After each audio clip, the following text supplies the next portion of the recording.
going on, everybody? It's time for another ranking video. Today we are going to rank the Fallen franchise that I did not know was going to be a franchise. Who would have thought?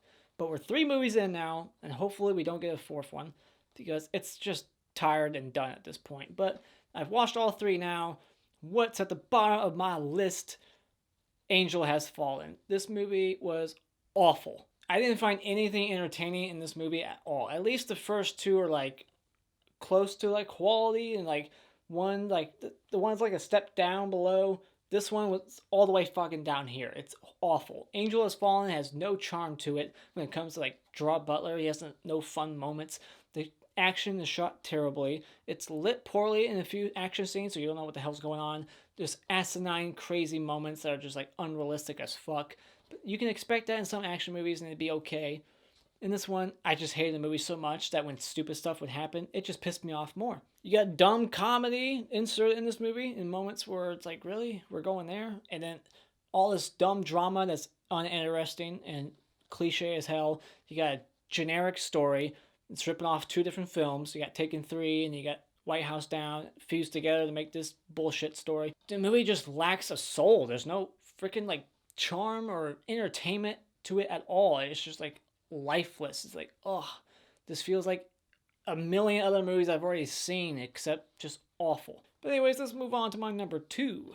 That's London Has Fallen. London Has Fallen has its problems. There's a few dumb one-liners that Gerard Butler gives, but at least he's entertaining, unlike Angel, in like moments where he's like, I was wondering when you're gonna come out of the closet, and it's like, really? That was just, no.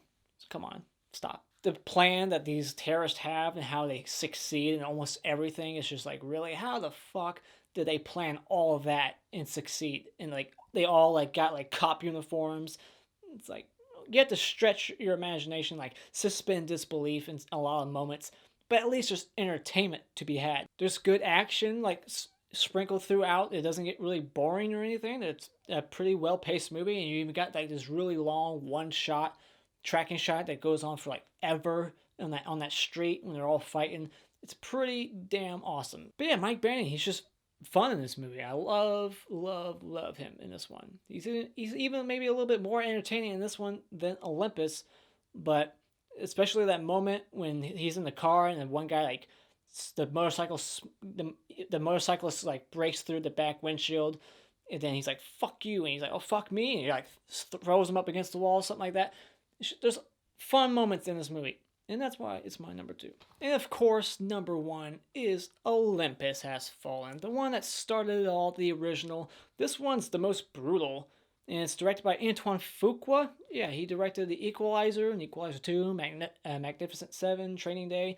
Does a lot of action movies, so this movie was shot wonderfully. It's got Aaron Eckhart and Morgan Freeman, and you got that guy from The Campaign, I forget his name. But this movie is awesome. It has great acting, great performances, just like part 2. But this one is just like the action level, it's all amplified, and it's awesome. It's not as asinine or crazy as the second or third one. It's not as like cliche. The second one kind of copies a lot of the same story beats as the first one, like the things that are going on with Morgan Freeman's character. It kind of gets repeated in part 2.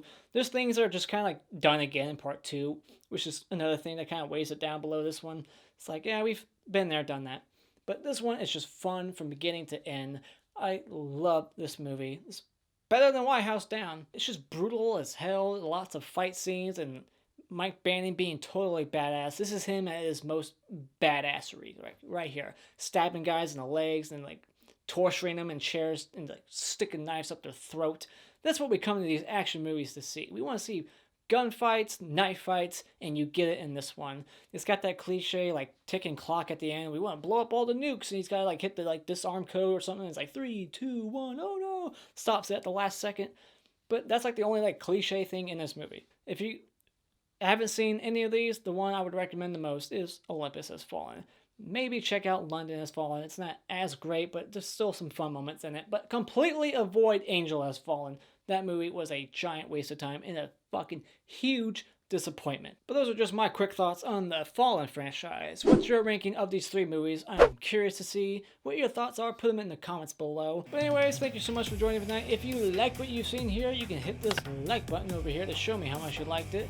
And you can become a subscriber today just by clicking on my cartoon face in about 5 seconds. And until next time, auf Wiedersehen.